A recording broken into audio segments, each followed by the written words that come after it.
I'd like to ask a question. I don't know if it's out there or not, but I heard some stuff about Raymond Burr. Did he seem kind of a person that was kind of out there and kind of weird? You just mentioned his name. I always found Raymond to be a dear man. Was wonderful to my family. He and my mother were best friends. She knew Raymond long before she knew my father. And when it was very difficult on her when he passed several years ago. Lovely man, very philanthropic. Gave lots of his money away, did wonderful things. He owned an island in Fiji, and he actually put 25 Fijians through college with the stipulation that they would go back to the island, and which they did. He gave away a multi-million-dollar orchid collection to Cal Poly, all these hybrid orchids that he had developed, and so he's done wonderful things for lots of people. You know, he was eccentric. There's no doubt Raymond Burr was eccentric, but a lovely human being and did wonderful things for people. I heard that there was a lot of jokes that your mom and he used to play on each other. Yeah. Were you there for any of that? I was there for a few of them. You know, they'd play jokes like Raymond was a wonderful practical joker, and you know, he'd do things like she'd go away and come back to her dressing room and find her room wall-to-wall eggs. Eggs everywhere, in her shoes and her clothes, all over. And she would go home and cook all those eggs and put them back in his dressing room. Things like that. It was endless. Yeah, he put once he put an entire farm with cows and sheep and chickens and goats and pigs and everything in her dressing room. Oh my God. And she sent all the mess to his dressing room. Oh. Carrie was, one of the great things I remember about Carrie is when we were in the gym sequence. I didn't have a lot of scenes with John Travolta. You know, I was not familiar with Welcome Back, Kotter, which was only in its first season at the time.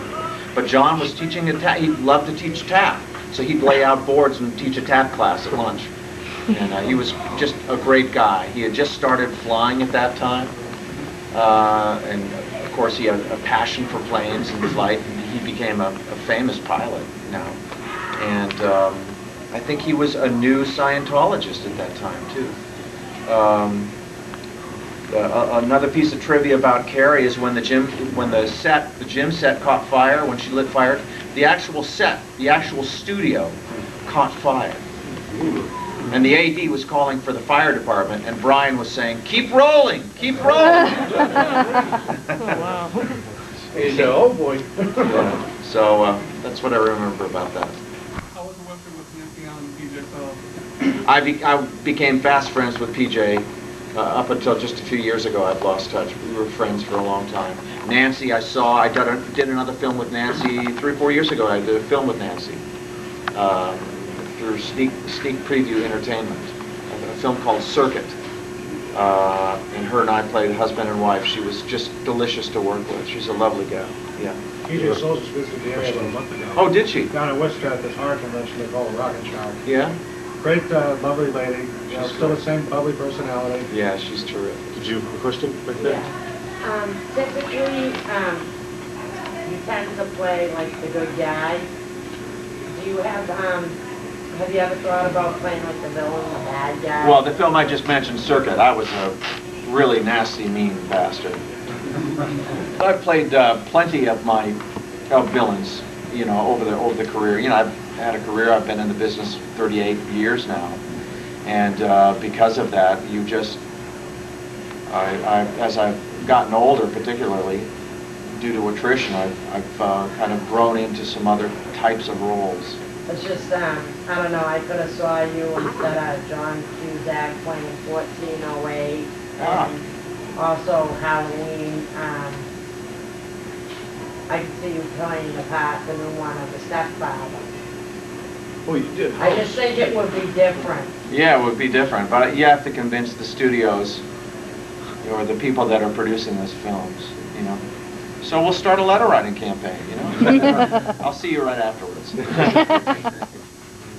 I was just excited, but I wanted to mention House. I thought that was a really neat, it was good, Thank horror you. movie that you did. And, House was one of my favorite projects I did because Steve Miner, who was really responsible for the success of that film, was an up-and-coming young director.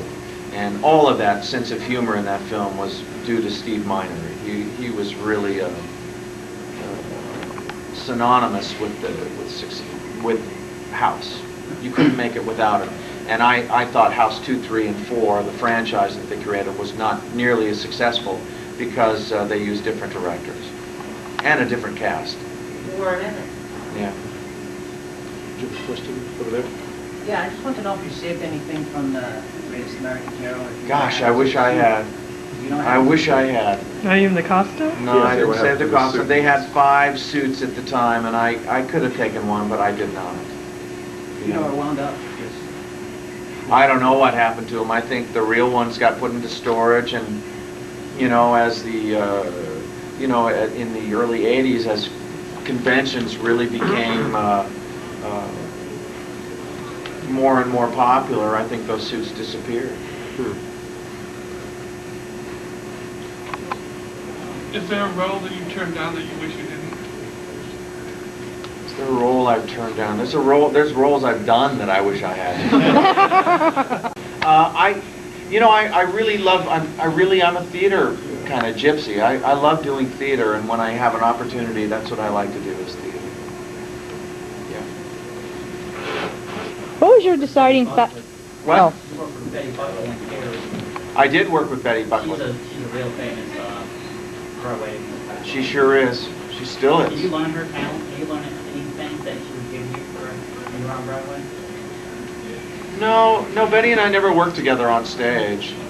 And she really, when we did Carrie together, it was prior to her big success on stage. She really came to fame with Cats. And she won a Tony for Cats. That'd be amazing. Yeah. Well, thank you all very much. Yes. I hope it's been entertaining and you've learned some things. I've enjoyed it.